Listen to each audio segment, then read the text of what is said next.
What is up, ladies and gentlemen? Hello, I am John Clover, as you probably should know. Jonathan, I'm sending this one out right to you because there's something I really want to talk about, and that's this planet's environment.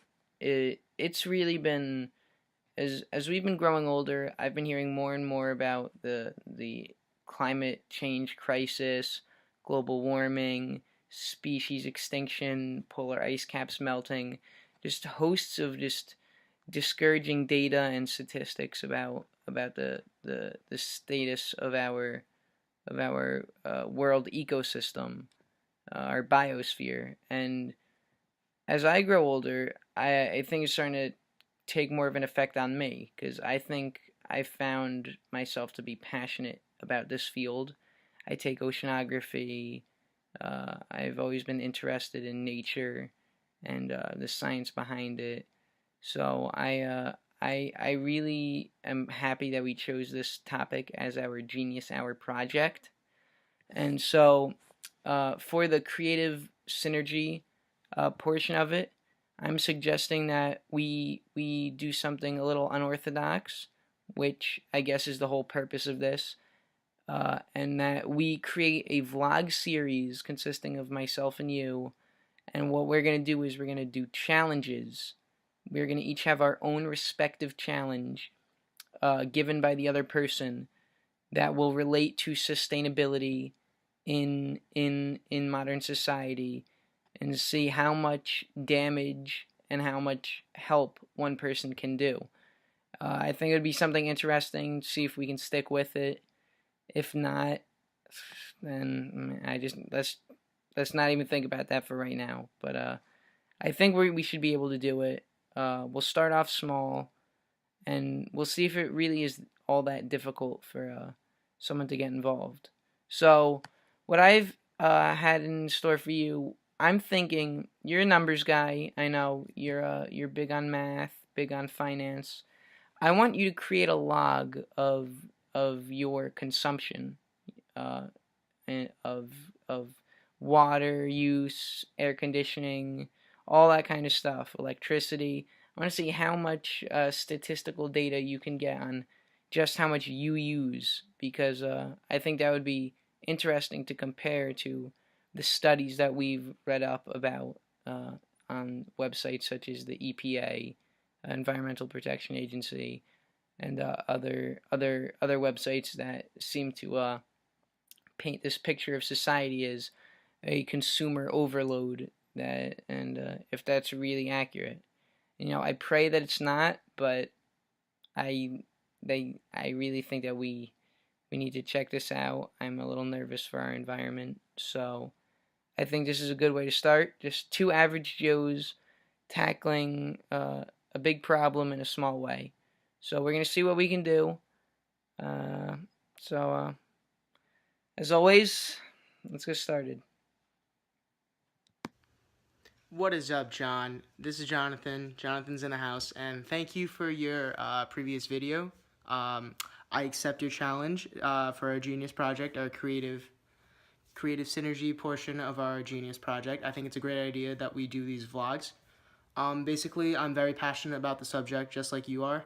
I know we mentioned to each other our future collegiate plans. I'm interested in economics and combining sustainability with economics to see how we as an economy can reduce waste, how businesses can reduce waste, and really promote the green revolution. And you're interested more on the biological ecosystem aspect of the green revolution, of cutting down pollution and everything. So as you can see, global warming, climate change, all these different green related issues are definitely all encompassing for all different types of industries, fields of study. It's a very, very big problem that spans all types of people, that affects the entire world. And that's why I think it's very important that we spread awareness, spread tips, tricks that we can all do to our share, as cheesy as that sounds.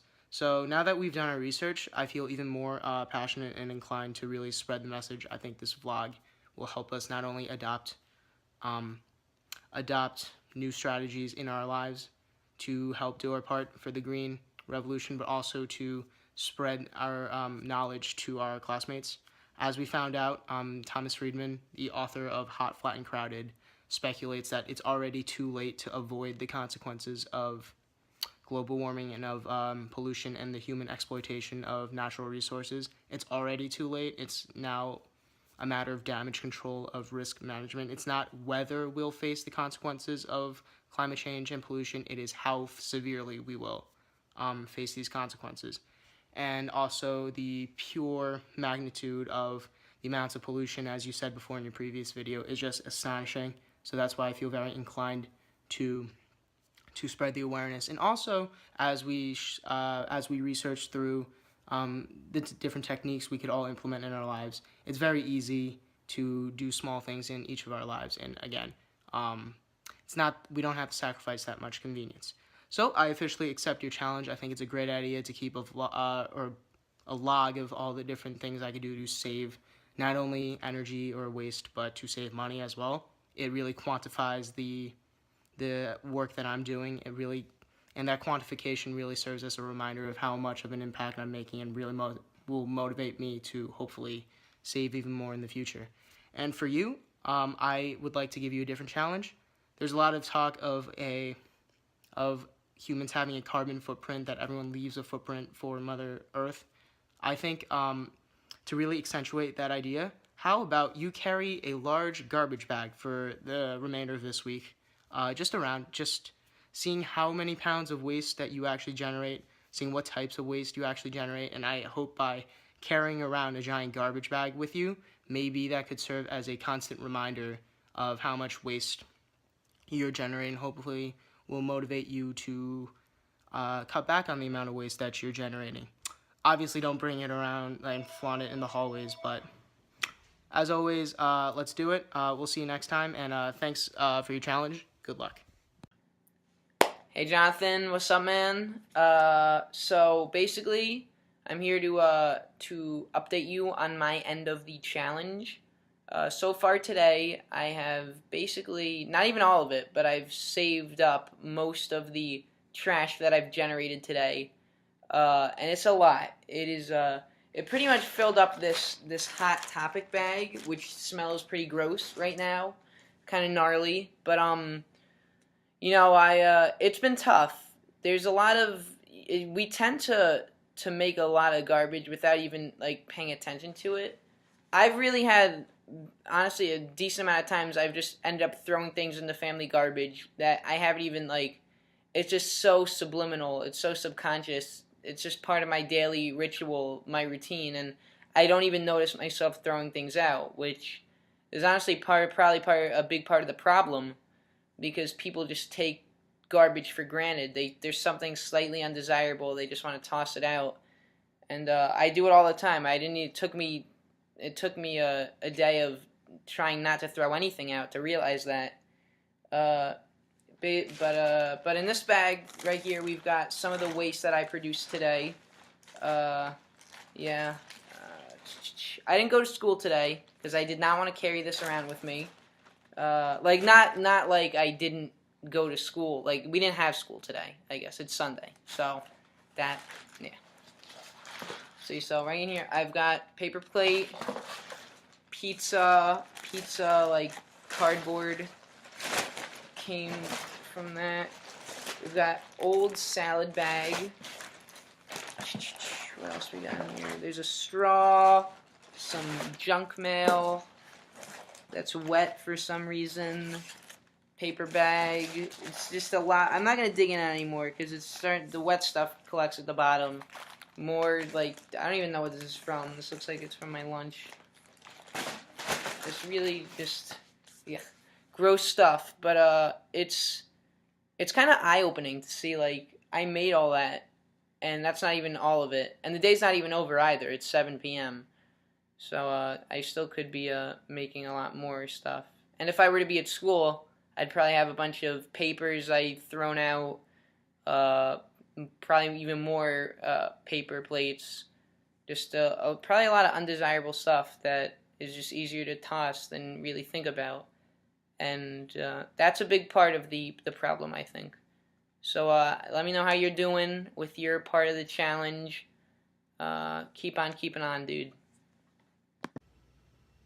All right. Hey, John, what's up? Thanks for your previous video. It's very nice to see you following through with your Genius Hour project, my challenge. It's pretty funny seeing you carrying around a giant bag of garbage in your car on the way to school and everything. And so I just want to give our viewers a quick update on my progress for your challenge, the log for minimizing waste in electronics or electricity usage in any way possible. So yes, I have started my log, and I will update you on our next log with the mathematical, numerical aspect of the log, quantify the work that I've done. But basically, for our viewers, what I've done was I've come up with a few simple tips, strategies that I could implement into my daily life, and some of those are shorter showers. I'm guilty of taking up to 30-minute showers. I really like feeling the warm water in the morning. It's my place to really think a lot of the time, and I spend like 30 minutes very often in the shower, and that's a huge waste of water and electricity, obviously, money too, not to mention. So what I've done was I've been trying to do really, really quick, just really, really quick showers, and I've shortened them to like 5 minutes, 10 minutes. Basically, I put my phone outside of the shower and have the timer on.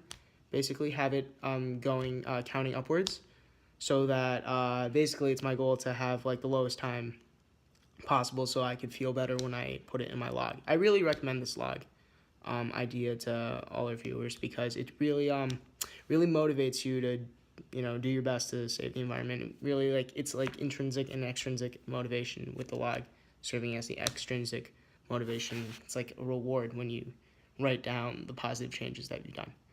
I've also bought a new thermos online, and it just came. Or it came a while ago, actually, but I haven't really been using it. And it says each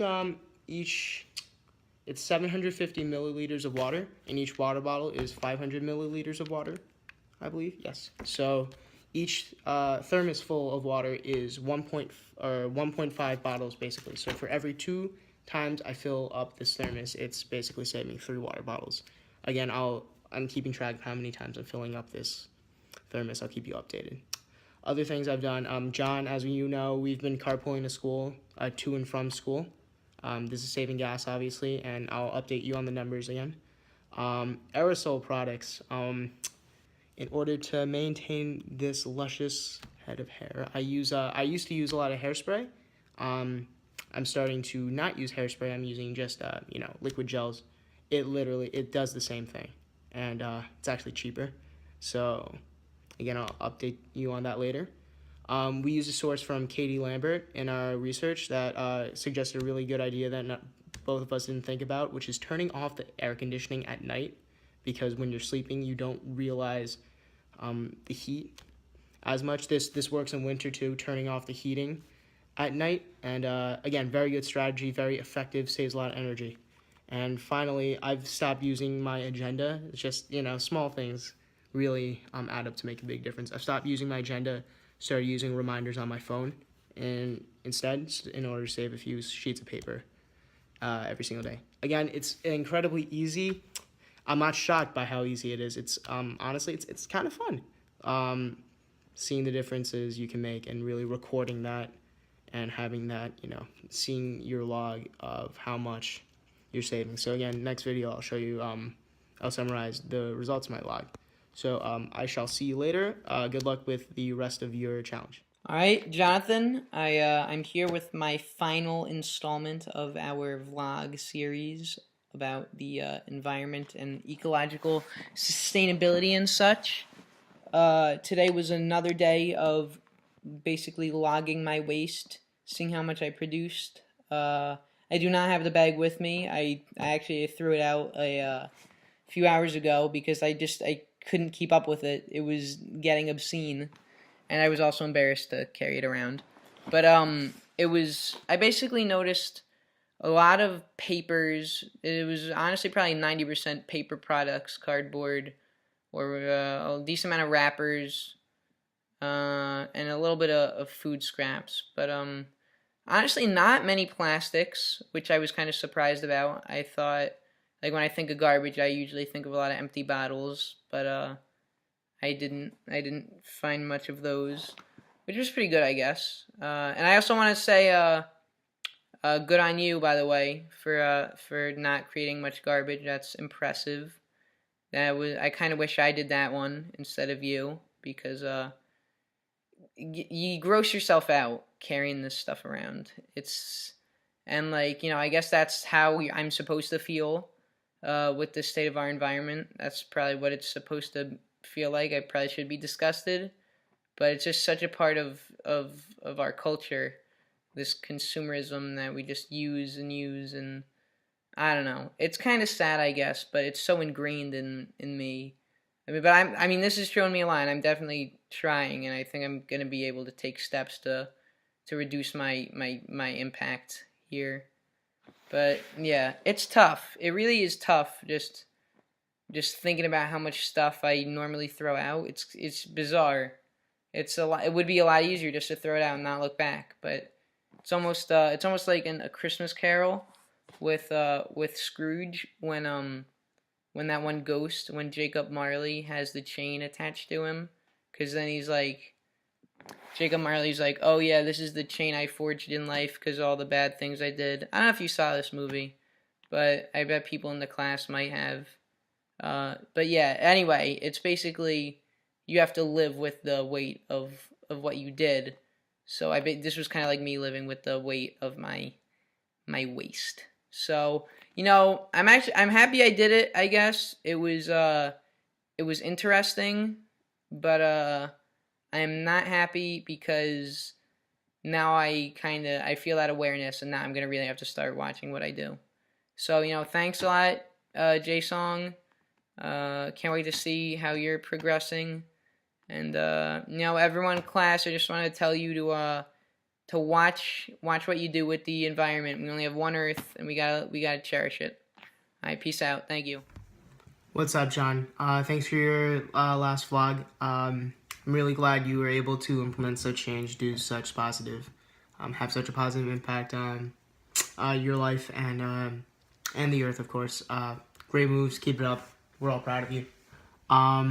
So now in this video, I'm just going to give you an update on my progress with your challenge. It was very eye-opening for me as well. And I'll show you the quantified results that I've got. So, yeah, without further ado, I'm going to cut this video and then show you my updated vlog. Alright, so I basically rewrote my activity log of all the things I've done these past 5 days because it was very messy, but now I try to make it neater. So I'll begin with the shorter showers attempt. According to greenlifestylechanges.com, a 10-minute shower is the equivalent of 80 gallons of H2O used and 4 pounds of CO2 emissions released. So I tracked the totals of the amount of time I took to take a shower. Again, I put a timer next to the shower to track this and to motivate me to take a shorter shower. And I averaged about 10.8 minutes per shower. So I said before in the previous video that I'm guilty of spending like 30 minutes in the shower. So if we assume that for the past 5 days I took 30-minute showers, and instead I substitute that with about 10-minute showers, we basically saved 800 gallons of H2O and 40 pounds of carbon dioxide emissions in these past 5 days alone. And think about how much that adds up over a year just by taking a shorter shower, which is ridiculous. Like 40 pounds of CO2 emissions.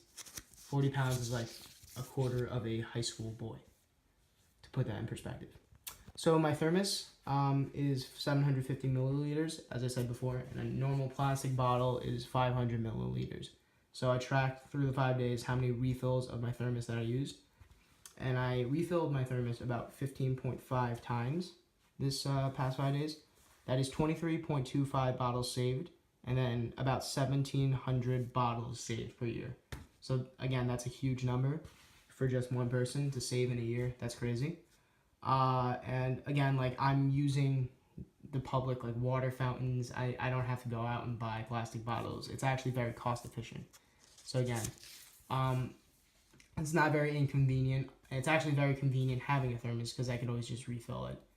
Again, convenience and cost effectiveness and versus being green and being energy responsible. Those two aren't mutually exclusive. So as you know, you carpooled with me, and we estimated that one trip from my house to the school is about 0.4 gallons of gasoline. So you took me on 3 round trips to the school and back to my house. So that is about 2.4 gallons saved. And if we were to do this over a 180-day school year, we would have saved 144 gallons this school year. That is about, that would save about many pounds of CO2, because for every gallon of non-diesel gasoline, according to the EIA, for every pound of non-diesel gasoline, about 20 pounds of CO2 emissions are produced. So we'd be saving a lot of CO2 emissions. And money, for that matter. Gas is starting to go on the rise again, obviously. And finally, air conditioning. According to carbonrally.com, the average U.S. household uses 2,800 kilowatts hours and releases 2 tons of CO2 emissions annually just using AC alone. So I calculated my total AC usage these 5 days. We got ourselves 85 hours of AC usage, and then the number of hours I slept that I turned off my room's air conditioning. So that's 30 hours saved for my room's air conditioning, the upstairs air conditioning. The total AC usage, I added together the upstairs and downstairs air conditioning together to get the bigger number.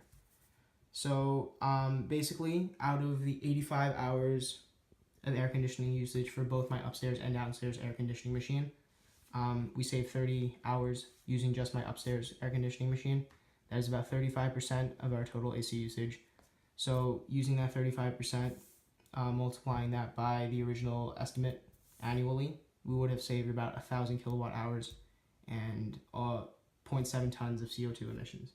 Right, so now I showed you my activity log, and obviously we some of the numbers are pretty astounding, that I could save so many pounds of CO2 emissions and money and